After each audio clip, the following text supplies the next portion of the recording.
Hello everyone, welcome to way achievers. Way achievers में आपका स्वागत है।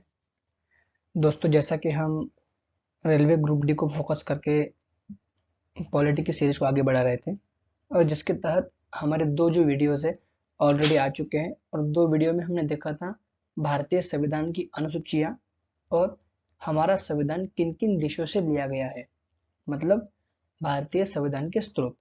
और आज जो वीडियो मैंने आपके सामने लाया है वह काफी महत्वपूर्ण वीडियो है।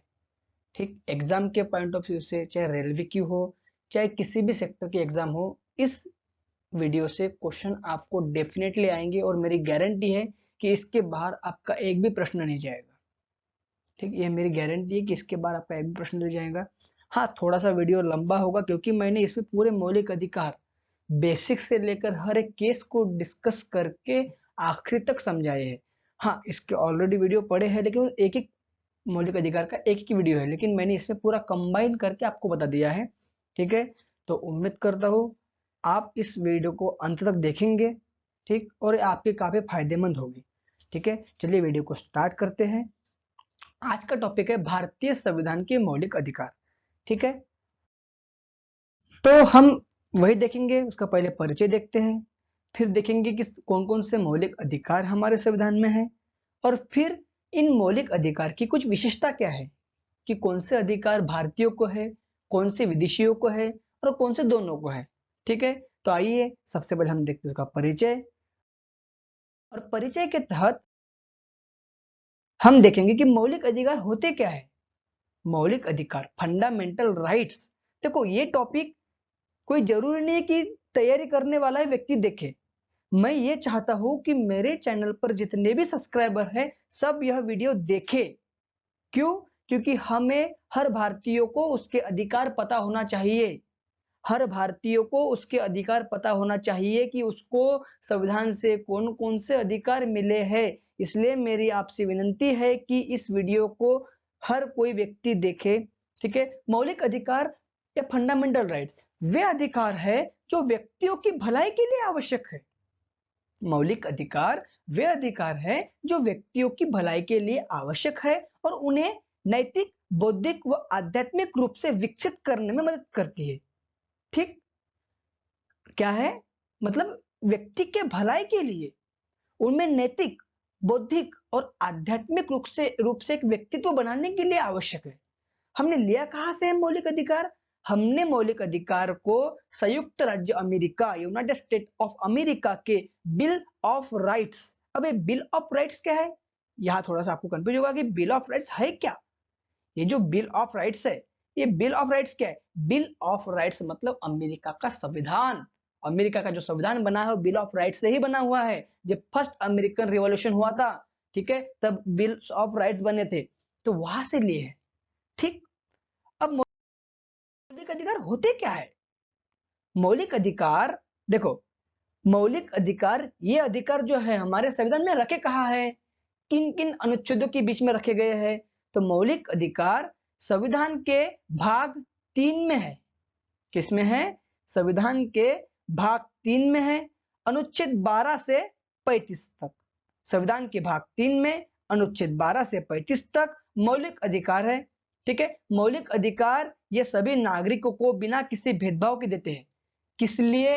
राज्य के कठोर कानून के संरक्षण, नागरिकों का संरक्षण के लिए मौलिक अधिकार दिए गए हैं कि राज्य किसी नागरिक पर ज्यादती न करे, कठोर कानून न लगाए। उस कानून से बचने के लिए मौलिक अधिकार हमारे संविधान में दिए गए हैं। संविधान का most most very most important topic. ठीक है, आगे बढ़ते हैं। यह अधिकार प्रकृति में न्याय संगत है। कैसे है?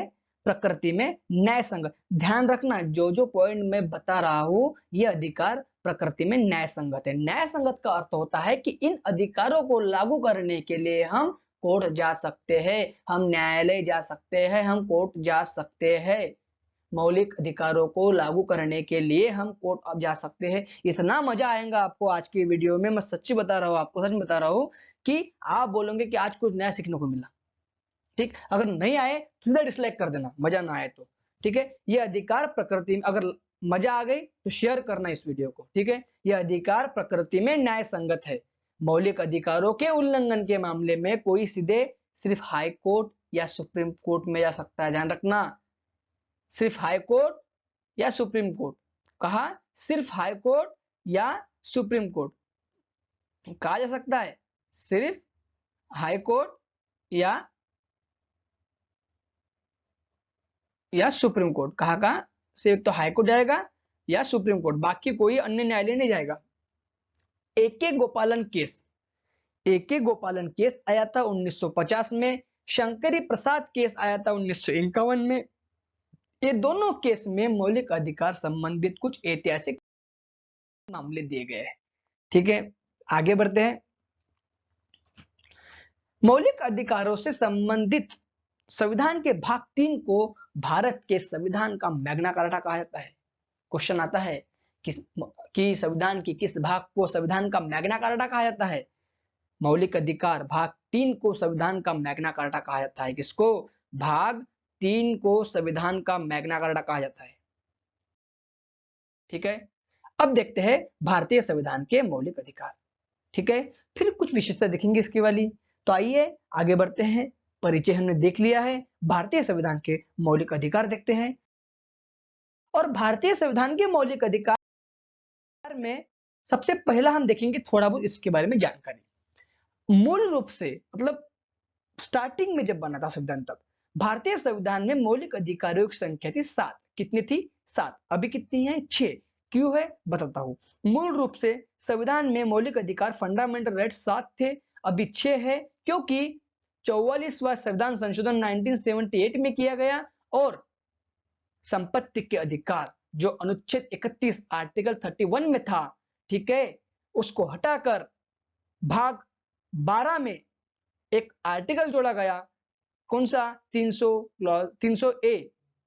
देखो ये बड़ा ए मतलब क्या कि संविधान संशोधन द्वारा जोड़ा गया। इसको बड़ा ए लगा है ना ये वाला, इसका अर्थ होता है कि इसको संविधान के संशोधन द्वारा जोड़ा गया है। तो किसमें?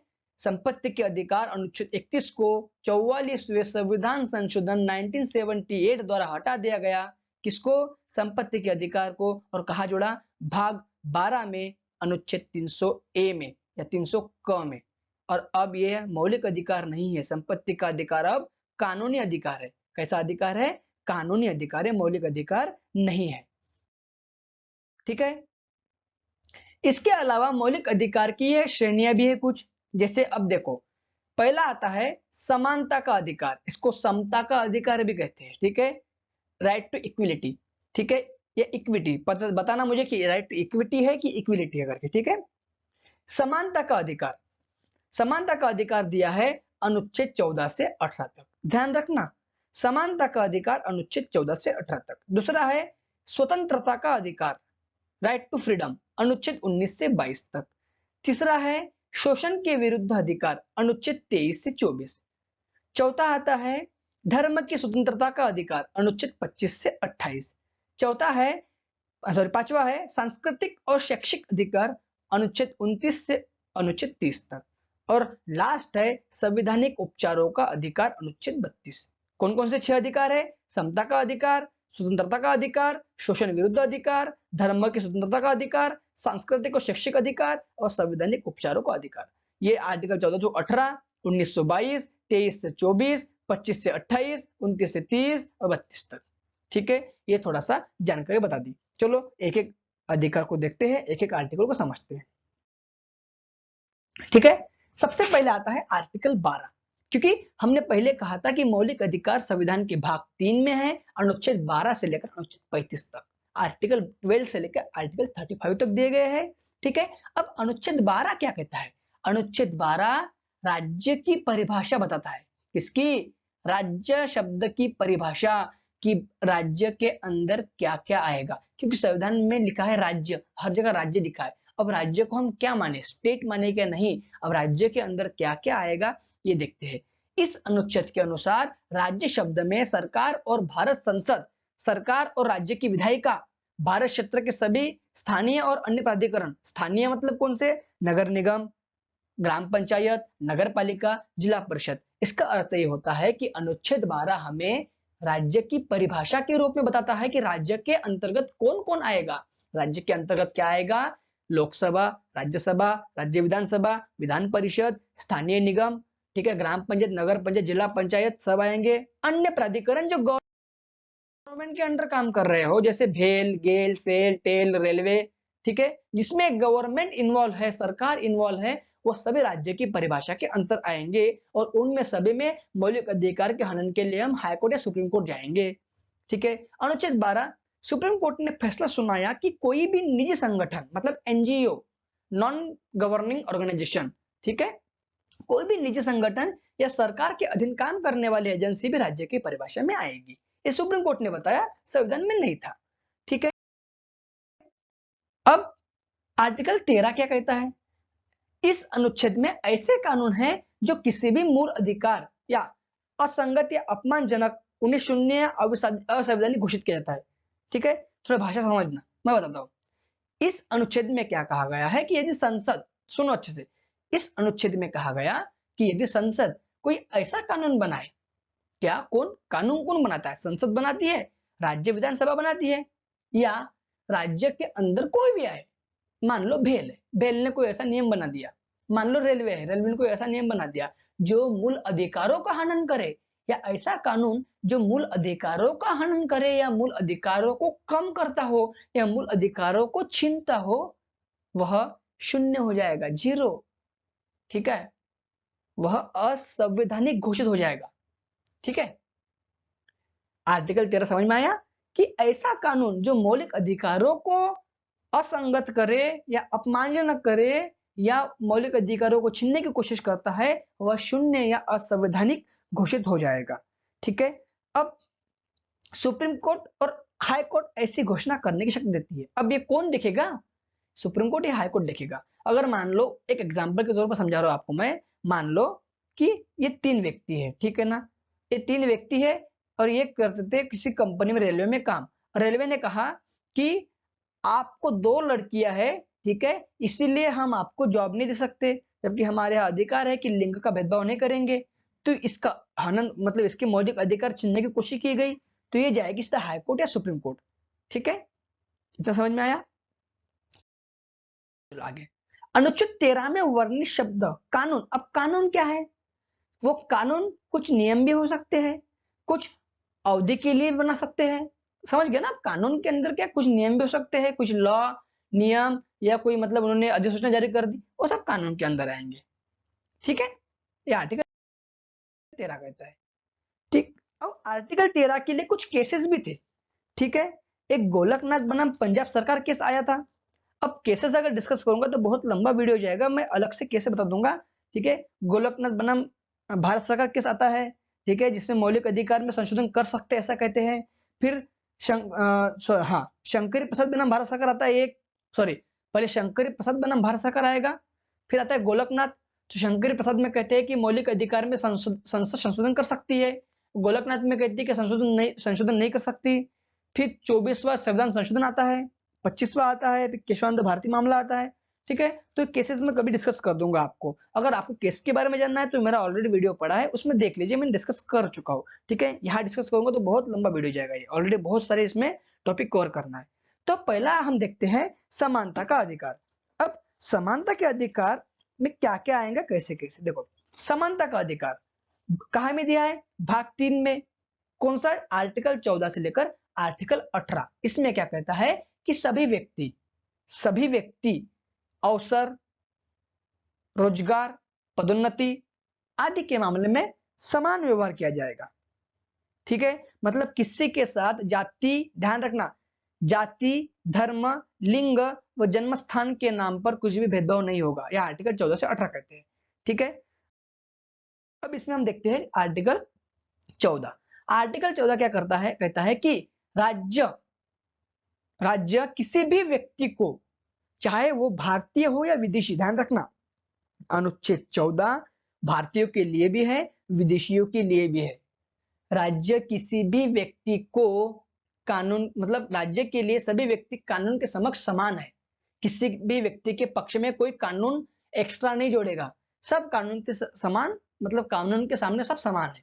आर्टिकल 14 यही कहता है कि चाहे वो व्यक्ति हो, चाहे वो विदेशी हो, ठीक है, विधि के समक्ष समता, दो बात ध्यान रखना यहाँ पर, ठीक है, यहाँ नोट नहीं की लेकिन बता रहा हूं, विधि के समक्ष समता और विधियों का समान संरक्षण। क्या बोला मैंने, आर्टिकल 14 में दो बात कही है, विधि के समक्ष समता, विधि के समक्ष समता, ये बात हमने ब्रिटेन के संविधान से ली है, और दूसरी बात कहता है विधियों का समान संरक्षण, ठीक है। विधि के समक्ष समता मतलब कानून के ऊपर कोई नहीं, और विधियों का समान संरक्षण मतलब अगर किसी एक व्यक्ति के पक्ष किसी एक व्यक्ति का पक्ष कमजोर है और कोई एक व्यक्ति कुछ ज्यादा ही बड़ा है, तो पहले वो कमजोर व्यक्ति को बड़े व्यक्ति के बराबर लाओ। तो ये हमने अमेरिका से लिया है, विधियों का समान संरक्षण अमेरिका से लिया है, विधि का शासन हमने ब्रिटेन से लिया है, ठीक है। चलो आगे बढ़ते हैं। तो फिर आते हैं आर्टिकल 15 के ऊपर। आर्टिकल 15 क्या कहता है कि राज्य, यहाँ राज्य है, राजा नहीं, राज्य किसी भी नागरिक को, देखो केवल, क्या, यहां ध्यान रखना ये शब्द बहुत इंपॉर्टेंट है, केवल धर्म, मूल वंश, जाति, लिंग या जन्म स्थान के आधार पर भेदभाव नहीं करेगा।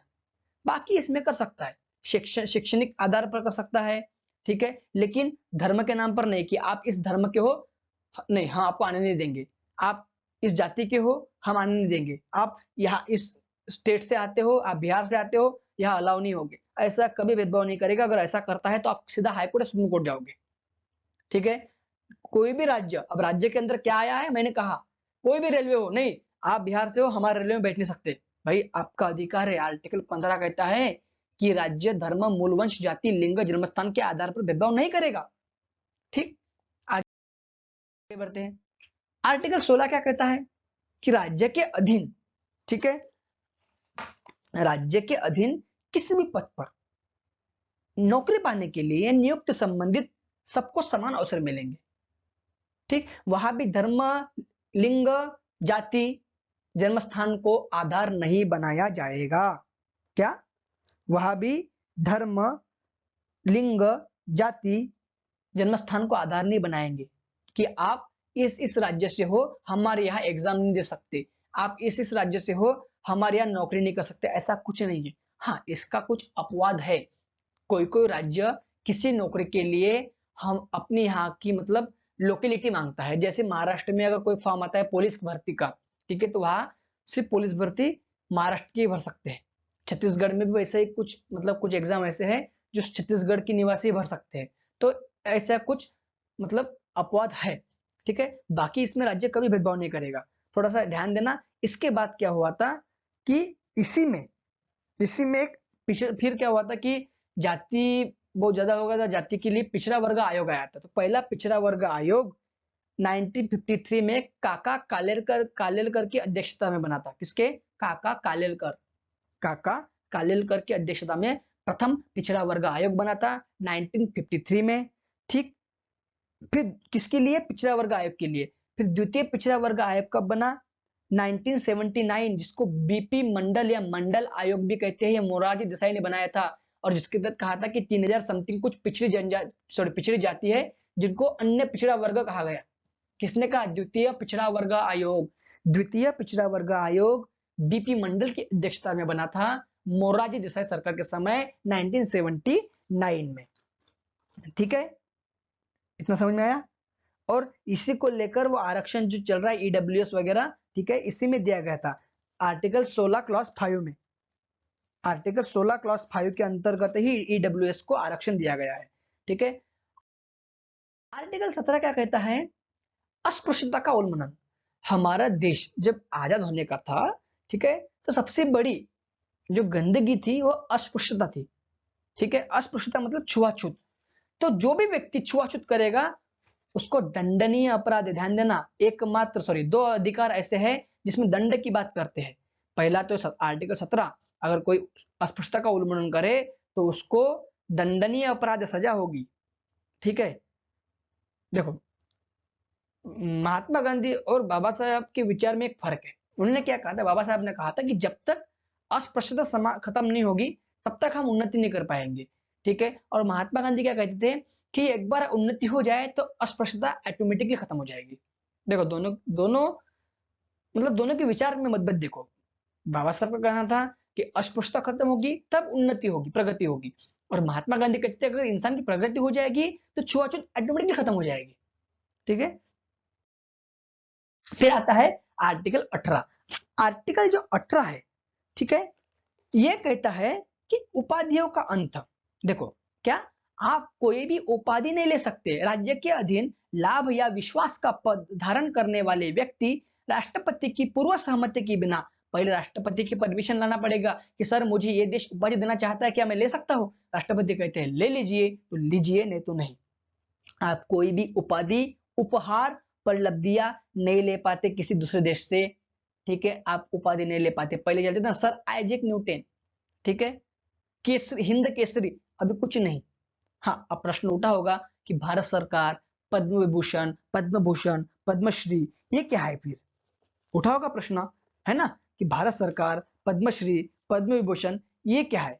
तो भारत सरकार पद्म विभूषण जो है ये उपाधि नहीं है, ये क्या है? ये पुरस्कार है। क्या है ये पुरस्कार है, उपाधि नहीं है। ठीक है, और ये कब चालू हुए थे? 1954 में, 1954 में चालू हुए थे। ठीक, ये मतलब उपहार है, और आप अपने इसको नाम के सामने नहीं लगा सकते, आप नाम के सामने नहीं लगा सकते।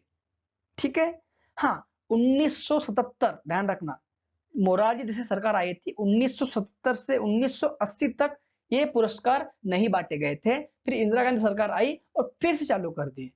ठीक है, हाँ, एक चीज हो सकती है, आप शैक्षणिक उपाधियां लगा सकते हो, जैसे doctor, engineer, PhD, colonel, brigadier, major, ये उपाधि लगा सकते हो, बाकी अन्य उपाधि नहीं लगा सकते आप। आर्टिकल 18 कहते हैं। तो ये तो समानता का अधिकार, आर्टिकल 14, 15, 16, 17, 18। ठीक है, अगर इसको एक बार आराम से देखना, एक बार फिर पूरा रिकॉल हो जाएगा। ठीक है, फिर आता है स्वतंत्रता का अधिकार। स्वतंत्रता का अधिकार, राइट टू फ्रीडम, काफी इंपॉर्टेंट है। ठीक है, अब स्वतंत्रता का अधिकार एक सकारात्मक अधिकार है। मतलब क्या? ये नागरिक को कुछ विशेष अधिकार दे रहा है। ठीक है, नागरिक को कुछ विशेष अधिकार दे रहा है, और इसके तहत अनुच्छेद आएंगे 19, 20, 21, 22, 19, 20, 21, 22। ठीक है, एक एक को देखते हैं हम। पहला आता है आर्टिकल 19। आर्टिकल 19, आर्टिकल का मतलब होता है अनुच्छेद। ठीक है, इस अनुच्छेद के तहत भारत के नागरिकों को 6 प्रकार की स्वतंत्रता दी है। कितने प्रकार की? 6। पहले थी 7, 7 में से एक हट चुकी है। कौन से? संपत्ति के अधिकार, वो हट चुकी है। कौन सा? संविधान संशोधन से, 44वां संविधान संशोधन 1978 के तहत 7वां वाला हट चुका, अब 6 है। कौन से? स्वतंत्रता का अधिकार में अब 6 अधिकार की गारंटी देता है। पहला है वाक और अभिव्यक्ति की स्वतंत्रता। इसको समझना क्या, 19 क्लॉज 1, इसको जो ब्रैकेट में लिखा है उसको क्लॉज कहते हैं। 19 क्लॉज 1, आर्टिकल 19 क्लॉज 1 या आई जो आपको दिखे। ठीक है, वाक और अभिव्यक्ति की स्वतंत्रता। अब वाक व अभिव्यक्ति मतलब क्या? बोलने की स्वतंत्रता। ध्यान रखना, कुछ भी बोलने की स्वतंत्रता, न बोलने की स्वतंत्रता, चुप रहने की, मौन रहने की, इशारा करने की, कुछ भी करूं मैं, बोलू न बोलू, कुछ भी बोलू, लेकिन हाँ, कुछ भी बोलो, लेकिन ऐसा मत बोलो जिससे हमारी सामाजिक स्थिति बिगड़े, हमारी राष्ट्रीय एकता, अखंडता को कोई चुनौती मिले। अगर ऐसा कुछ भाषण बयानबाजी करोगे तो आपके अधिकार, ये अधिकार रद्द हो जाएगा, आपको जेल में डाल दिया जाएगा। जेल में डालना मतलब क्या? अधिकार से वंचित करना। आप बोलो, आप कुछ भी मत बोलो, आप मौन रहो, चुप रहो, आप इशारों में बोलो, आपका अधिकार है, वाक और अभिव्यक्ति की स्वतंत्रता। दूसरा, बिना किसी हथियार के शांतिपूर्वक इकट्ठा होने की स्वतंत्रता। ठीक, बिना किसी हथियार के आप इकट्ठा हो सकते हो शांतिपूर्वक, हाँ, लेकिन तब नहीं जब धारा 144 लगी हो। ठीक है, हथियार लेके नहीं जा सकते आप, शांति से खड़े रहो, आपका अधिकार है, कोई रोकेगा नहीं, आप अनशन में बैठ जाओ, कोई रोकेगा नहीं आपको। ठीक, रोकता है तो आप सीधा हाईकोर्ट जाइए। तीसरा है संघ बनाने की, सहकारी समिति बनाने की स्वतंत्रता, मजदूर संघ, ठीक है, फला फला संघ, ठीक है, एबीसी संघ, आप कुछ भी संघ बनाओ, आपको पूरी फ्रीडम है। भारत के पूरे क्षेत्र में आप कहीं भी घूम सकते हो, आपको कोई रोक सकता है क्या? नहीं। आप इस राज्य से हो, ये राज्य के व्यक्ति यहां पर नहीं आएंगे। हाँ, ऐसा कुछ लिखा रहेगा। अगर उन्हें लगता है सरकार को कि ये थोड़ा सेंसिटिव जोन है, संवैधानिक सॉरी, ये थोड़ा सा मतलब ये है मतलब संवेदनशील जोन है, ठीक है, आप वहां नहीं जा सकते हो सकता है कि आपके वहां जाने से वहां जो समुदाय रह रहा है उनके अधिकारों को खतरा हो सकता है, तो सरकार उसको सेंसिटिव जोन घोषित कर सकती है, वहां पे नहीं, बाकी आप हर जगह घूमिए, ठीक है। पांचवा आता है कि भारतीय क्षेत्र के किसी भी हिस्से में रहने और बसने की स्वतंत्रता, आप किसी भी हिस्से में जाइए, कहीं भी रहिए, कोई आपको रोकेगा नहीं, ठीक है। और छठा आता है कि पसंद के किसी भी पेशे में जाने की स्वतंत्रता, मतलब कोई भी नौकरी करने की, ठीक है। इसका मतलब ये नहीं कि आप पढ़े नहीं हो और चले डॉक्टर बनने, ऐसा नहीं। गवर्नमेंट कहीं ना कहीं, हाँ दूसरी चीज, ऐसा नहीं कि नहीं मुझे तो अधिकार मिला है कि मैं कोई भी पेशा कर सकता हूँ, कोई व्यवसाय कर सकता हूँ, ठीक है, लग गए दारू बनाने, ऐसा नहीं है। गवर्नमेंट कुछ अधिकारों को, कुछ व्यवसाय को अपने अंडर में रखेगी, ठीक है, कि नहीं इस पे आप हम ही बनाएंगे कानून, सॉरी इस पे हम ही व्यापार करेंगे, आप नहीं कर सकते। गवर्नमेंट कई ड्यूटी के लिए कुछ, या राज्य कई ड्यूटी के लिए, नौकरी के लिए कुछ पदवी मांग सकता है, जैसे डॉक्टर ही मांगेंगे, इंजीनियर मांगेगा, शिक्षण मांग सकता है, ठीक है। ऐसा नहीं पढ़े लिखे कुछ नहीं, चले नौकरी मांगने मेरा अधिकार है, ठीक है। तो ये इसके कुछ अपवाद है। तो ये 19 में 6 स्वतंत्रताएं थी, पहले 7 थी। संपत्ति का भी अधिकार था, संपत्ति के अधिकार में क्या था कि बिना राज्य किसी कानून के द्वारा ही उसको संपत्ति से हटा सकते थे, ऐसे नहीं हटा सकते थे, ठीक है। वो भी एक अपने आप में एक बहुत बड़ा टॉपिक है, ठीक है। ये खत्म हो जाएगा पॉलिटी का तो एक आध दिन वो भी टॉपिक समझा दूंगा, बहुत लंबा टॉपिक है उसमें, ठीक है। फिर आते हैं आर्टिकल 20। आर्टिकल 20 क्या कहता है कि यह अनुच्छेद एक दोषी व्यक्ति को कार्यात्तर कानून, देखो ये भाषा जो है ना वो पढ़ता हूं, इसको समझा दूंगा वो सिंपल भाषा में। यह अनुच्छेद एक दोषी व्यक्ति को कार्यात्तर कानून, दोहरे खतरे और आत्म अपराध के खिलाफ आवश्यक सुरक्षा प्रदान करता है। यह भारतीय नागरिकों के साथ साथ विदेशी पर भी लागू होता है। मतलब आर्टिकल 20 विदेशियों को मिला है, आर्टिकल 19 नहीं मिला है विदेशियों को, ध्यान रखना। आर्टिकल 19 नहीं मिला है, ध्यान रखना। आर्टिकल 15 भी नहीं मिला, आर्टिकल 16 भी नहीं मिला, आर्टिकल 19 भी नहीं मिला विदेशियों को, ठीक है, सिर्फ भारतीयों को ही है ये। आर्टिकल 20 क्या कहता है? आर्टिकल 20 बोलता है कि आपको तब तक दोषी नहीं ठहराएंगे, क्या, ये ध्यान देना, आपको तब तक हम दोषी नहीं ठहराएंगे जब तक आपने कोई कार्य ऐसा नहीं किया जो उस समय अपराध की श्रेणी में आता हो। मतलब आपने कोई कार्य किया और वह अपराध की श्रेणी में आता होगा उस टाइम, तभी आपको दोषी करार करेंगे। ऐसा नहीं कि वो कानून अपराध नहीं है और आपको उठा के जेल में डाल दिया। दूसरी चीज, आपके ऊपर एक बार सजा दे दी तो डबल सजा नहीं होगी उसी कानून के लिए। फॉर एग्जाम्पल बताता हूं, आपको 5 साल की सजा सुनाई तो हाईकोर्ट ने 5, सुप्रीम कोर्ट ने 5, उदाहरण 10 साल, ऐसा नहीं, 5 है तो 5 ही, ठीक है। लेकिन कुछ प्राइवेट सेक्टर में कर सकते, जैसे बैंक वालों ने कोई चोरी कर ली तो हाईकोर्ट ने उसको सजा अलग सुनाई, बैंक ने अलग सुनाई कि आपको सस्पेंड कर रहा है, वहां चलेगा। तीसरा, खुद के खिलाफ गवाही देने के लिए आपको प्रेरित नहीं करेंगे, क्या, कि नहीं आप गवाही दो, खुद के खिलाफ गवाही दो, नहीं। इसका भी एक अपवाद नोट है, ध्यान रखना। कोई दोषी व्यक्ति है, उनको लगता है कि इसने अपराध किया है, ठीक है, तो गलती स्वीकार करने के लिए प्रेरित करेंगे। नाम का प्रेरित है, अच्छे से कुटाई करते हैं, ये नाम का प्रेरित है सिर्फ लिखा कि आपको गलती स्वीकार करने के लिए प्रेरित करेंगे। कोई आरती की थाली लेके आपको पूछते नहीं है, अच्छे से कुटाई करते हैं, मरम्मत करते हैं, ठीक है ना। आर्टिकल 20 कहता है कि आपको तब तक गिरफ्तार नहीं किया जाएगा जब तक आपके द्वारा किया गया कार्य अपराध की श्रेणी में नहीं आता हो। दूसरी चीज, आपको एक अपराध के लिए सिर्फ एक ही बार दंड मिलेगा, दोबारा नहीं मिलेगा। तीसरी चीज, आपको खुद के खिलाफ गवाही देने के लिए प्रेरित नहीं करेंगे, ठीक। ये 3 चीज कहते हैं आर्टिकल 20। आर्टिकल 21, आर्टिकल 21 कहता है कि प्राण व देह की स्वतंत्रता, मतलब क्या, इस अनुच्छेद के अनुसार किसी भी व्यक्ति को उसके जीवन या स्वतंत्रता से कानून द्वारा स्थापित प्रक्रिया के अनुसार ही वंचित किया जाएगा। अर्थ ये होता है कि किसी भी व्यक्ति का जीवन कानून के द्वारा स्थापित प्रक्रिया के अनुसार ही खत्म होगा, अन्यथा नहीं। मेनका गांधी मामले के फैसले के बाद सुप्रीम कोर्ट ने इस अनुच्छेद के तहत कई अधिकारों की घोषणा की थी। पहले ये इतना ही था इस अनुच्छेद, अब ये सब, मैं तो ये कहता हूं कि संविधान का सबसे बड़ा अनुच्छेद लगता है मुझे ये।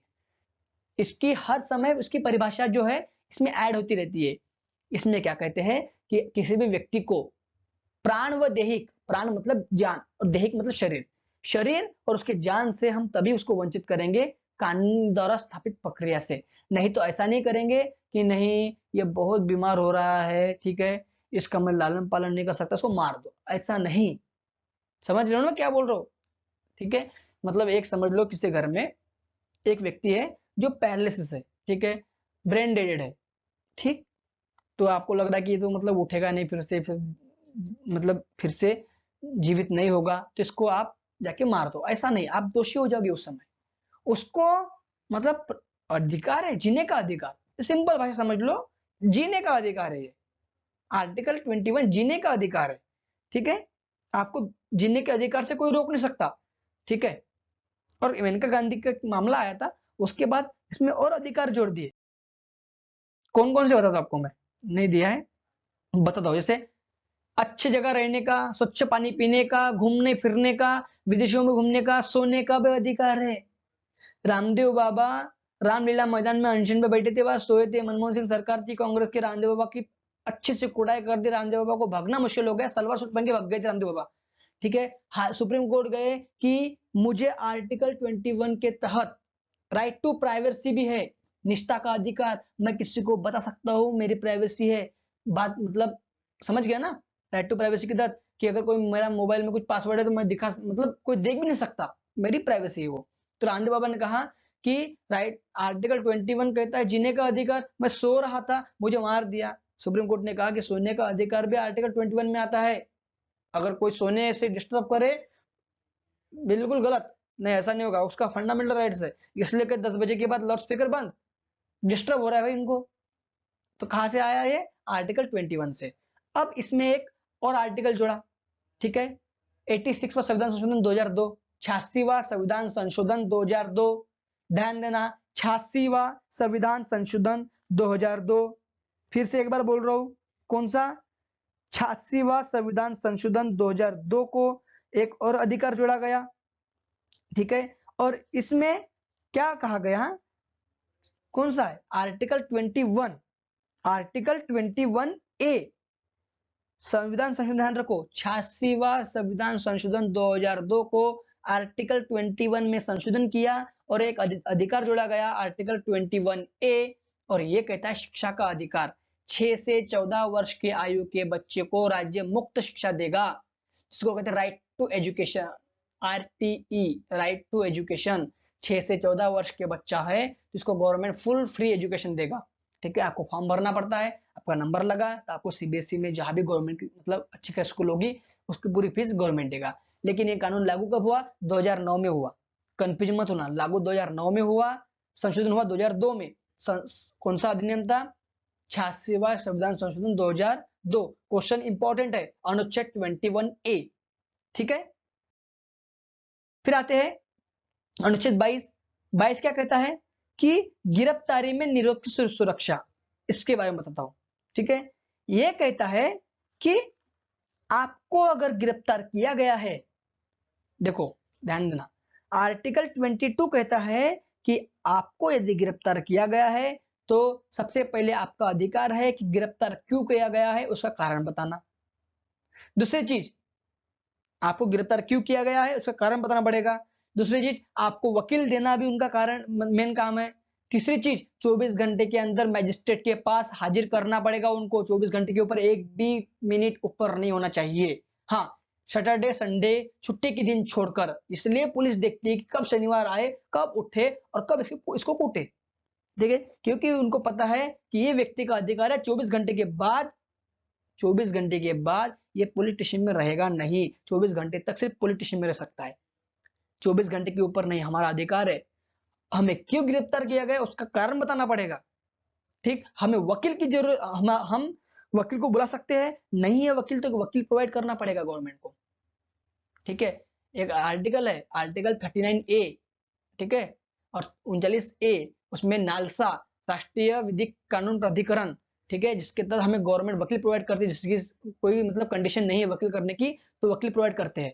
तो आर्टिकल 22 कहता है कि आपको गिरफ्तार क्यों किया गया है उसके कारणों से अवगत कराना, ठीक है, 24 घंटे के तहत मैजिस्ट्रेट के पास पेश करना, ठीक है, और तीसरी चीज कहता है कि एक क्या हो गया कि गिरफ्तार के कारणों से अवगत कराना, दूसरा वो मजिस्ट्रेट के पास पेश करना, और तीसरा आपको एक वकील की सहायता। ठीक है, आर्टिकल 22। आर्टिकल 23 शोषण के खिलाफ अधिकार। देखो आर्टिकल 17 भी दंडात्मक अधिकार था, ठीक है, और आर्टिकल 23 भी क्या है, दंडात्मक ही है। दो अधिकार ऐसे 23, 24 और 17 जिसमें दंड का प्रावधान है, बाकी किसी में दंड का प्रावधान नहीं है। ठीक है, आर्टिकल 23 कहता है समाज के कमजोर वर्गों के शोषण को रोकने के लिए संविधान निर्माताओं ने शोषण के खिलाफ अधिकार को मूल अधिकार के रूप में शामिल किया। अनुच्छेद 23 और 24 शोषण को रोकते हैं, किसके, बच्चों के शोषण को जो 14 वर्ष से कम हो। तो आर्टिकल 23 कहता है कि इस अनुच्छेद के तहत मानव तस्करी, बलात् श्रम, बलात् श्रम मतलब क्या, बधवा मजदूर, काम कर लेना पैसे न देना, ठीक, मानव तस्करी, बलात् श्रम, ठीक है, पर सख्त या सखा नहीं है, या सख्त है, सख्त सख्त प्रतिबंध है और अपराधियों को कानून के अनुसार सजा दी जाएगी। यह नागरिक और गैर नागरिक दोनों पर लगता है। क्या लिखा भी है, राइट अगेंस्ट टू एक्सप्लॉयटेशन। ठीक है, आर्टिकल 24 क्या कहता है, आर्टिकल 24 बोलता है कि 14 वर्ष से कम आयु के बच्चे को किसी कारखाने, खदान या किसी भी खतरनाक गतिविधि में रोजगार इस अनुच्छेद के तहत निषेध है। हालांकि यह अनुच्छेद उन्हें हानि रहित नौकरियों में काम करने से नहीं रोकता, सही बात है, यह हानि नहीं है, वह आप काम कर सकते हो, लेकिन 14 वर्ष के बच्चों को कारखाने, खदान या किसी अन्य खतरनाक गतिविधि में रोजगार के लिए रोकता है। ऐसा करोगे तो आपको दंडात्मक कार्रवाई होगी। ठीक है, फिर आता है धर्म की स्वतंत्रता का अधिकार। कौन सा, धर्म की स्वतंत्रता का अधिकार। भारतीय संविधान, हमारा ये चौथा होगा, ठीक है, चौथा वाला, भारतीय संविधान के अनुच्छेद 25, 26, 27, 28 के तहत, कब, भारतीय संविधान के अनुच्छेद 25, 26, 27 और 28 के तहत नागरिकों को और गैर नागरिकों, नागरिक मतलब भारतीय और गैर नागरिक मतलब विदेशी को धर्म की स्वतंत्रता का अधिकार है।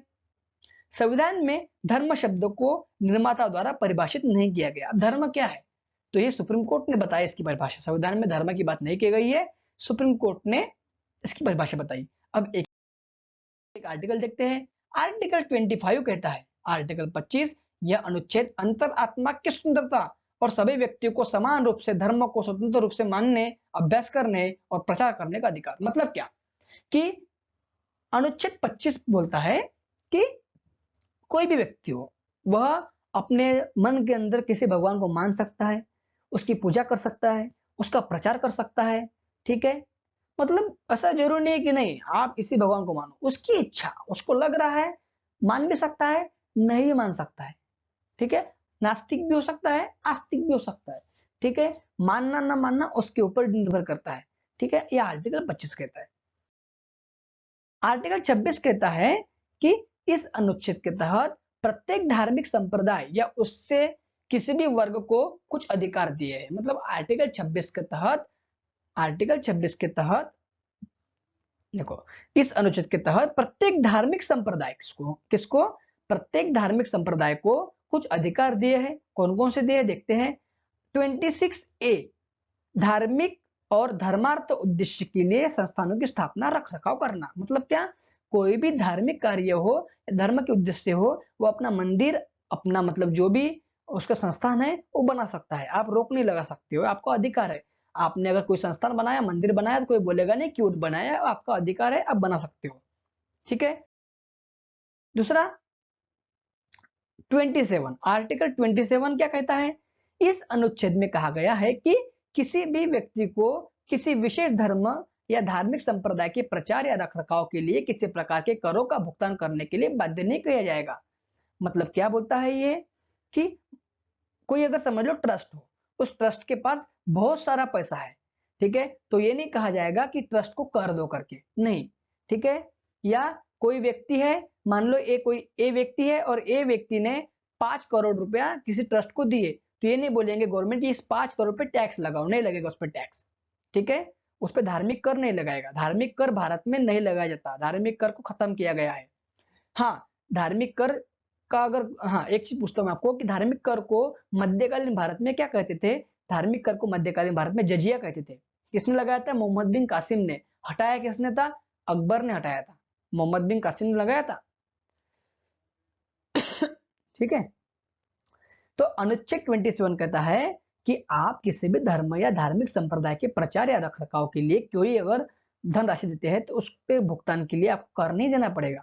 ठीक है, आर्टिकल 27 कहता है। आर्टिकल 28 कहता है कि इस अनुच्छेद के तहत कोई भी शैक्षणिक संस्थान, ध्यान देना इसको अच्छे से समझाता हूं मैं। देखो आर्टिकल 28 बोलता है कि देखो कोई अगर स्कूल है और उस स्कूल में कुछ गवर्नमेंट की सहायता मिली हुई है, चाहे जगह मिली है या गवर्नमेंट की मान्यता है, ऐसे स्कूल में किसी धर्म विशेष की शिक्षा नहीं दी जाएगी, किसी धर्म विशेष की शिक्षा नहीं दी जाएगी जो राज्य द्वारा संचालित हो या राज्य द्वारा मान्यता प्राप्त हो, उसमें धर्म की शिक्षा नहीं दी जाएगी।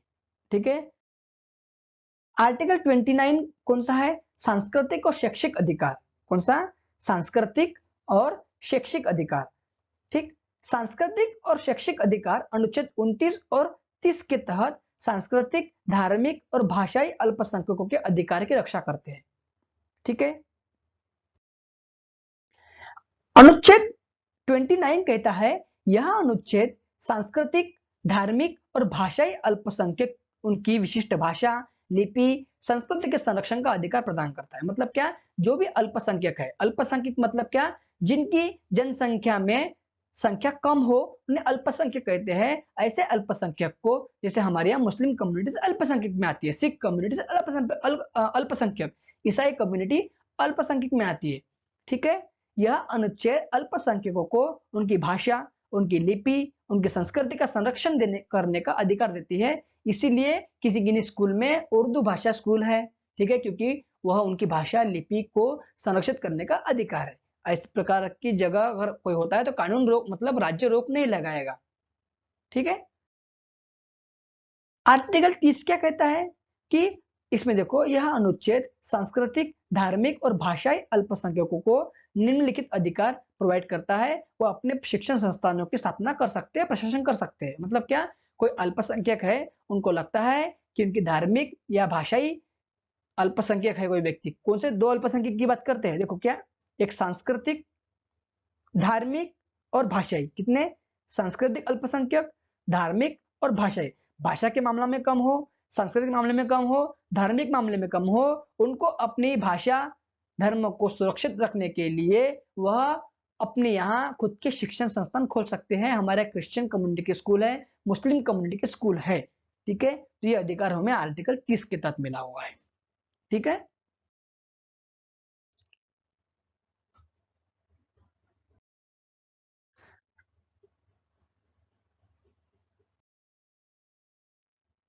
आर्टिकल 31 तो हटा दिया गया है, बता चुका हूं पहले।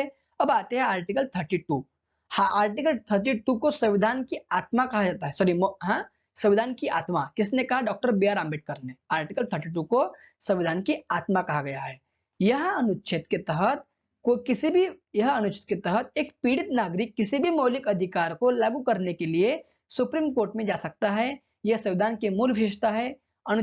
यह अनुच्छेद सुप्रीम कोर्ट को 5 प्रकार की रीट जारी करने का अधिकार देता है। मतलब क्या? सुनो, अगर मान लो किसी व्यक्ति के मौलिक अधिकार का हनन हो गया। ठीक है, मान लीजिए किसी व्यक्ति के मौलिक अधिकारों का हनन हो चुका है, और मान लीजिए कि किसी व्यक्ति के मौलिक अधिकार हनन हुआ। अब क्या करे? जब मौलिक अधिकारों का हनन हो चुका है तो वो जाएगा कहाँ? मैंने पहले कहा था, सुप्रीम कोर्ट जाएगा या हाई कोर्ट जाएगा। अब जब सुप्रीम कोर्ट हाई कोर्ट किस लिए जाएगा? उन्हें लागू करने के लिए जाएगा। ठीक है, जब कोई व्यक्ति के मौलिक अधिकारों का हनन होता है तो वह व्यक्ति उन्हें लागू करने के लिए सुप्रीम कोर्ट या हाई कोर्ट जाते हैं। ठीक है, और फिर हाई कोर्ट और सुप्रीम कोर्ट 5 प्रकार की रीट जारी करते हैं। तो हमारे पास रीट जारी करने के 2 व्यक्तियों को अधिकार दिए गए हैं। रीट जारी करने के 2 व्यक्तियों को अधिकार दिए हैं, एक है उच्चतम न्यायालय, एक है उच्च न्यायालय, सुप्रीम कोर्ट, हाई कोर्ट। ठीक है, अब ध्यान देना, संसद के पास शक्ति है कि वह किसी भी न्यायालय को रीट जारी करने की शक्ति दे सकती है। किसके पास शक्ति है ऐसी? संसद के पास। ठीक है, तो आर्टिकल 32 के तहत, किसके तहत? आर्टिकल 32 के तहत सुप्रीम कोर्ट रीट जारी करेगा, और आर्टिकल 226 226 के तहत हाई कोर्ट रीट जारी करेगा। आर्टिकल 32 के तहत सुप्रीम कोर्ट रिट जारी करेगा और आर्टिकल 226 के तहत हाई कोर्ट रिट जारी करेगा। दोनों ध्यान से समझना, मैं अच्छे से बता रहा हूँ। आर्टिकल 32 के तहत सुप्रीम कोर्ट, आर्टिकल 226 के तहत हाई कोर्ट रिट जारी करेगा। ठीक है, रिट किस लिए जारी करते हैं? मौलिक अधिकार से वंचित किया जाए या राज्य उसे उसके मौलिक अधिकार छीनता है तो लागू करने के लिए हम हाई कोर्ट या सुप्रीम कोर्ट जाएंगे। पहले हम हाई कोर्ट जाना पड़ता है, ठीक है, कोई अधिकार लागू करने के लिए हाई कोर्ट के बाद सुप्रीम कोर्ट जा सकते हैं या डायरेक्ट सुप्रीम कोर्ट भी जा सकते हैं। ठीक है, अब कौन कौन सी रीट है देखते हैं। पहली है बंदी प्रत्यक्षीकरण। ये रीट क्या कहती है? अगर मान लो किसी व्यक्ति को पुलिस ने हिरासत में ले लिया, ठीक है, अब हिरासत में ले लिया मतलब क्या? उसके अधिकार उसको वंचित कर दिया, ठीक है, उसकी उसकी जो राइट टू फ्रीडम था उससे वंचित कर दिया उसको। तब अब क्या करेगा? एक सेकंड। अब क्या करेगा? सुप्रीम कोर्ट कहेगा कि एक रीट जारी करेगा।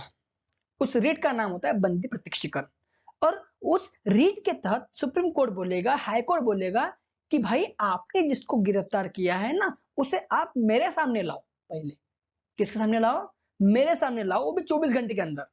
मैं देखूंगा कि क्या उस व्यक्ति ने जो कार्य किया है और जिसके लिए आपने गिरफ्तार किया है वो दोषी होगा।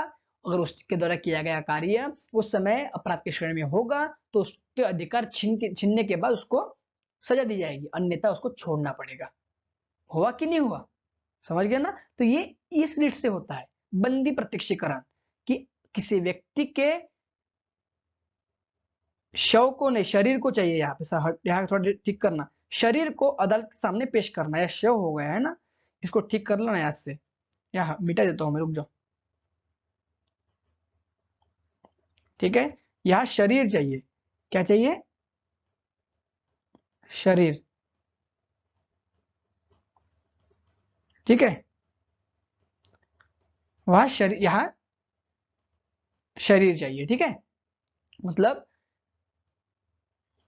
ये लो, शरीर कर देता हूं यहाँ पर। ठीक है, मतलब किसी व्यक्ति के शरीर को अदालत के सामने पेश करना कि भाई आपने जिसको गिरफ्तार किया है पहले मेरे सामने लाइए। अदालत बोलेगा, कौन? हाई कोर्ट, सुप्रीम कोर्ट बोलेगा। अगर जो गिरफ्तार करने का जो मतलब तरीका है जो सही होगा तो सजा, जो उस समय सजा के लिए जो स्थिति होगी, 6 महीना, 2 महीना, 3 महीना, 6 महीना, 1 साल, जो भी होगी सजा दी जाएगी, अन्यथा से छोड़ दिया जाएगा। ठीक है, दूसरी आती है परमादेश। ठीक है, परमादेश क्या कहता है कि ये लोक सेवक के लिए जारी होगा, जो गवर्नमेंट ऑफिसर है ना उनके लिए जारी होती है। और परमादेश में कहते हैं हम आदेश देते हैं कि आपको, अगर मान लो, ठीक है, कोई अधिकारी है, ठीक है, मान लो ये रीट, परमादेश रीट क्या करती है? मान लो कोई अधिकारी है और वह अधिकारी, ये समझ लो ये अधिकारी है ए, ठीक है, ये अधिकारी है और ये अपना काम ढंग से नहीं कर रहा है। आपने इसके खिलाफ हाईकोर्ट गए, हाईकोर्ट बोलेगा, ठीक है, सुप्रीम कोर्ट बोलेगा कि मैं आदेश दे रहा हूं कि आपको ये कार्य ढंग से करना है, आप मेरे सामने आइए, क्यों नहीं कर रहे हो काम? ये परमादेश करती है, मतलब यह किसी लोक सेवक के लिए जारी होती है। तीसरी आती है प्रतिषेध।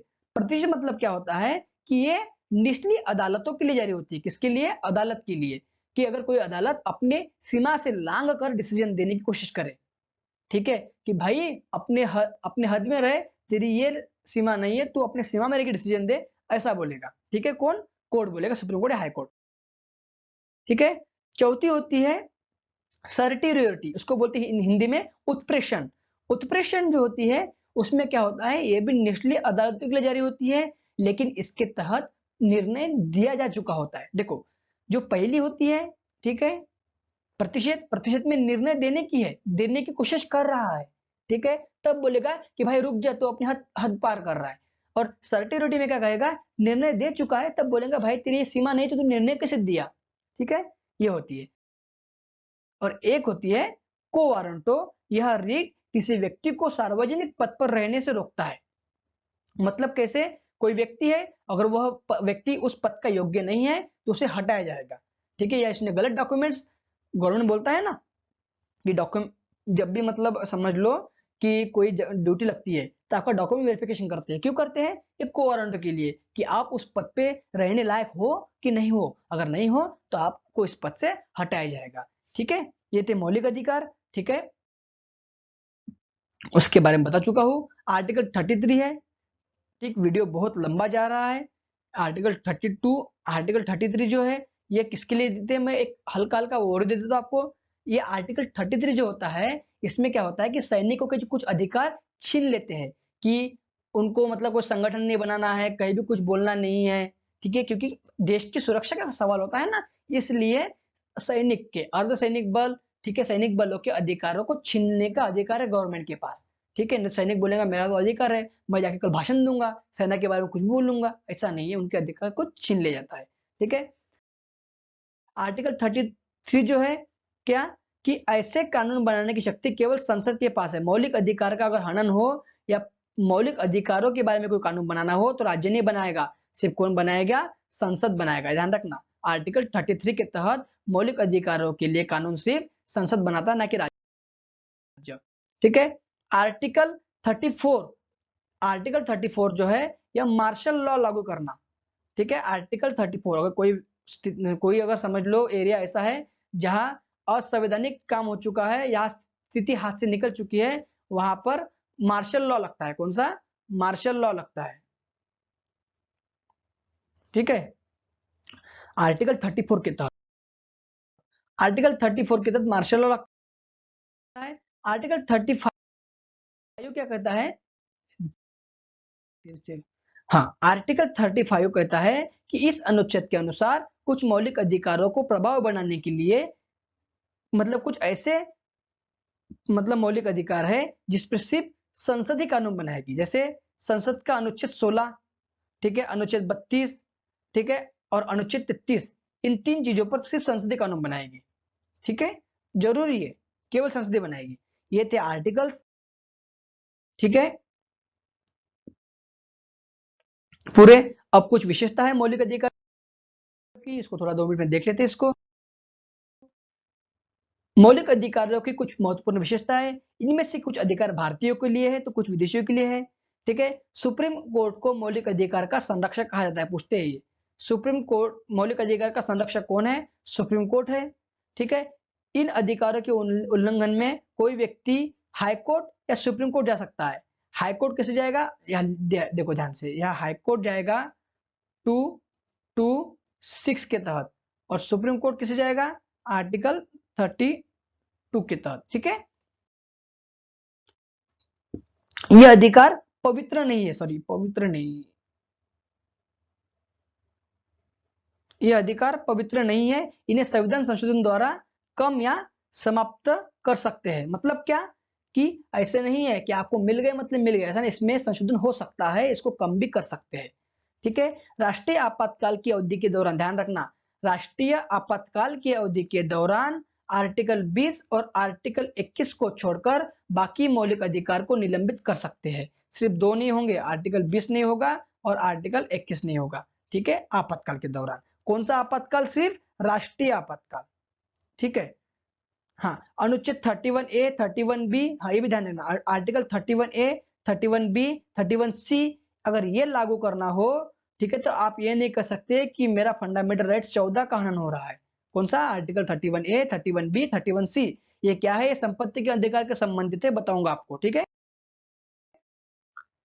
भारतीय संविधान के मौलिक अधिकार जो भारतीयों के लिए ही उपलब्ध है। कौन सा? आर्टिकल 15 सिर्फ भारतीयों के लिए है, आर्टिकल 16 सिर्फ भारतीयों के लिए है, आर्टिकल 19 सिर्फ भारतीयों के लिए है, आर्टिकल 29 और 30 सिर्फ भारतीयों के लिए, बाकी सब भारतीय और विदेशी दोनों के लिए है। ठीक है, ये केशवानंद भारती मामला है, जब आया था 24 अप्रैल को दिया था 1973 को, जिसमें कहा था कि ऐसा संविधान संशोधन करिए आप, लेकिन उसके मौलिक ढांचों को कोई भी आघात न पहुंचे। इसमें मौलिक ढांचा का कंसेप्ट दिया था केशवानंद भारती मामले में। ठीक है, थक जाता है इंसान यार, इतना बोल बोल के आपके लिए इतनी मेहनत करते हो, आप लाइक शेयर नहीं करते हो सच में। ठीक है, वीडियो कैसा लगा? वीडियो में कम भी कर सकता था, लेकिन मुझे आपको पूरी जानकारी प्रोवाइड करनी थी। ठीक है, मुझे आपको एक एक चीज समझानी थी अच्छे से, इसलिए मैंने वीडियो थोड़ा स्पीडली लिया। मुझे पता है कि थोड़ा बोलने में स्पीड हो गई है, क्योंकि वीडियो अगर मैं आराम से करता तो 1-1.5 घंटे का हो जाता। ठीक है, ये 52 मिनट का हुआ, इसको तो पूरा देखो पहले आप। ठीक, तो अगर ज्यादा स्पीड हुआ है तो आप थोड़ा स्पीड कम करके देखिए, एक बार देखिए, 2 बार देखिए, लेकिन इस वीडियो को आप अच्छे से देखिए, इसमें हर एक पॉइंट को कवर किया गया है। वीडियो अच्छी लगी तो आप शेयर कीजिए प्लीज। देखिए, मैं आपकी इतनी मेहनत कर रहा हूँ, रात के 2-2:30 बजे तक जग रहा हूँ, तो आप मैं भी आपसे कुछ उम्मीद कर सकता हूँ कि आप वीडियो को शेयर करें। ठीक है, तो फिर आपसे एक ही विनती है कि आप वीडियो को ज्यादा से ज्यादा शेयर करिए, सब्सक्राइब करिए चैनल को। ठीक है, और लाइक करिए। कल हम और मिलेंगे कुछ नए टॉपिक के साथ या किसी नए नए सब्जेक्ट के साथ। मैं डेली वीडियो डालूंगा, आपको कहा डेली वीडियो डालूंगा, बस आप मुझे लाइक एंड शेयर दीजिए, सब्सक्राइब दीजिए, मैं आपके लिए पूरी वीडियो डालूंगा। ठीक है, धन्यवाद।